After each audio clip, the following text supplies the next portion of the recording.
Pour ceux qui ne se souviennent pas des cours de physique, je voudrais vous rappeler que le courant électrique qui circule émet une onde électromagnétique et que la dépolarisation de neurones est un courant électrique.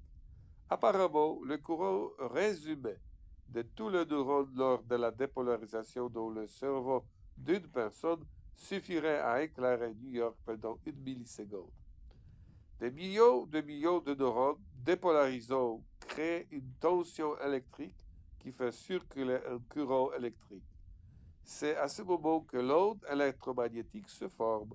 Cette onde est émise par notre cerveau. De plus, il existe également un récepteur parfaitement réglé pour cette onde. C'est le même cerveau. À ce vague même, on cachant toujours, jusqu'à présent, ce qu'elles veulent dire en multipliant les théories sur leur rôle, sont connues depuis plus de 100 ans.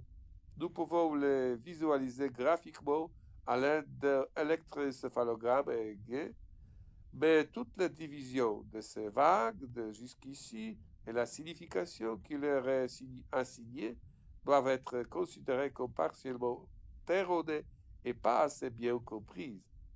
La fausse interprétation fondamentale réside dans la confusion de la cause et de l'effet. Ainsi, la conférence d'électroencéphalographie la plus courante déclare que les comportements particuliers tels que le sommeil, l'éveil, la pensée et le mouvement des membres génèrent des ondes cérébrales appropriées. Et par conséquent, ce n'est pas loin du désir de produire des ondes cérébrales comme nous le souhaitons. Surtout si vous ajoutez à cela l'affirmation tout aussi injustifiée de nombreux pseudoscientifiques cherchant à améliorer la qualité du travail cérébral, selon laquelle il y a du meilleur et du pire cerveau, enfin vague du cerveau. Bien sûr, ce ne sont que des inventions. Tout d'abord, l'ordre est inversé. Les ondes cérébrales apparaissent et les pensées, l'état de veille, le mouvement, c'est-à-dire tous les produits du travail cérébral, en sont le résultat. Bien sûr, avec l'aide de l'EEG, on peut remarquer une tendance plus ou moins intense de certaines formes d'ondes à apparaître avant certains comportements, mais cela ne permet en aucun cas de généraliser le contraire, à savoir que tel ou tel comportement doit nécessairement être précédé par des ondes cérébrales spécifiques. Cela signifie que nous ne pouvons pas attribuer des ondes cérébrales spécifiques au comportement correspondant. Ainsi, attribuer aux ondes cérébrales un effet bon ou mauvais sur le cerveau est également totalement infondé. La seule chose que nous pouvons dire avec certitude est que l'onde cérébrale perd de sa fréquence à mesure que l'activité des neurones diminue. À son tour, diviser les ondes au type du point de vue de leur fréquence et surtout attribuer des propriétés bonnes ou mauvaises à différentes fréquences des ondes cérébrales est complètement absurde. Il n'y a pas de mauvaises ou de bonnes ondes cérébrales, tout comme il n'y a pas de mauvaises ou de bonnes ondes de radio ou de bonnes ou de mauvaises lettres. L'onde cérébrale électromagnétique créée à la suite de l'activité cérébrale électromagnétique est ce qu'une onde sonore pour l'oreille est ce qu'une onde électromagnétique pour le téléphone ou la télévision. C'est un vecteur d'information. L'onde sonore transporte le son, qu'il s'agisse de mots ou de musique. L'onde cérébrale est presque identique à l'onde électromagnétique du téléviseur, car elle transporte une image en plus du son. Je dis presque la même chose parce que l'onde cérébrale est encore plus avancée sur le plan technologique que l'onde TV, car elle a la capacité de transporter des informations reçues par tous les sens. C'est possible dans le cas de l'onde cérébrale, car l'émetteur de cette onde est aussi son récepteur. De plus, l'émission de la réception ont lieu au même temps. L'émission et la réception ont lieu au même temps. Comment est-ce possible? Est-ce même possible? N'est-ce pas un concept fantastique? Les informations contenues dans l'onde cérébrale sont simultanément, sans aucun délai, à la fois émises et reçues car chaque neurone cérébral est à la fois un co-émetteur et un co-destinataire de ces informations avec d'autres neurones. Eh bien, tout le cerveau est une machine unitaire qui effectue deux processus simultanément, l'émission des ondes et les réceptions. Les ondes enregistrées ne sont qu'une trace, seulement une ombre de ce phénomène cérébral clé.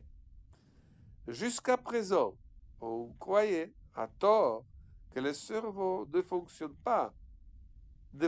que par régionalisation des tâches.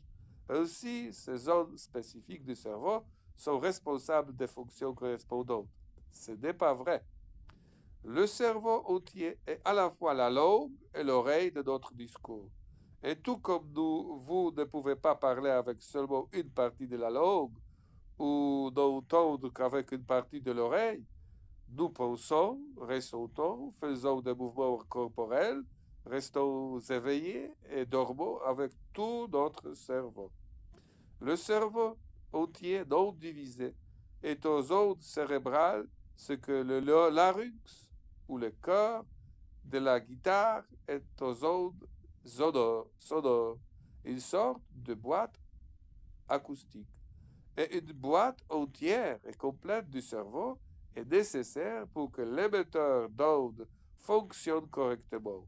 Le cerveau diffère d'une boîte de guitare on sait qu'il est extrêmement plastique et n'émet pas seulement des ondes électromagnétiques dans son ensemble, mais il est également leur destinataire et leur public.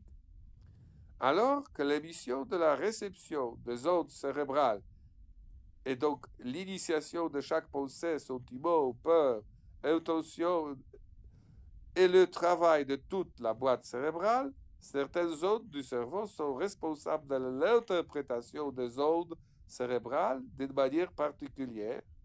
Et ce n'est qu'à ce niveau que nous pouvons confirmer une régionalisation spécifique. Je vais l'expliquer avec un exemple. Le cerveau tout entier pense. Il pense à diverses choses. Les choses auxquelles le cerveau pense, qu'il pense en désordre, ce sont des bribes désordonnées de pensée. Il est légitime de dire, et nous le prouverons davantage, que notre cerveau pense de manière typiquement psychotique. Quand à un moment donné, la pensée de se lever de la chaise surgit, alors la pensée née par le cerveau entier et reçue en même temps par le cerveau entier produira des réponses spécifiques dans certains récepteurs cérébraux spécialisés et aucune autre conséquence dans le reste du cerveau, des neurones, dans le reste des neurones du cerveau. Dans ce cas, les neurones corticaux du cerveau responsables du mouvement initieront le mouvement de ces muscles qui sont censés déplacer la partie du corps que tout le cerveau a pensé bouger.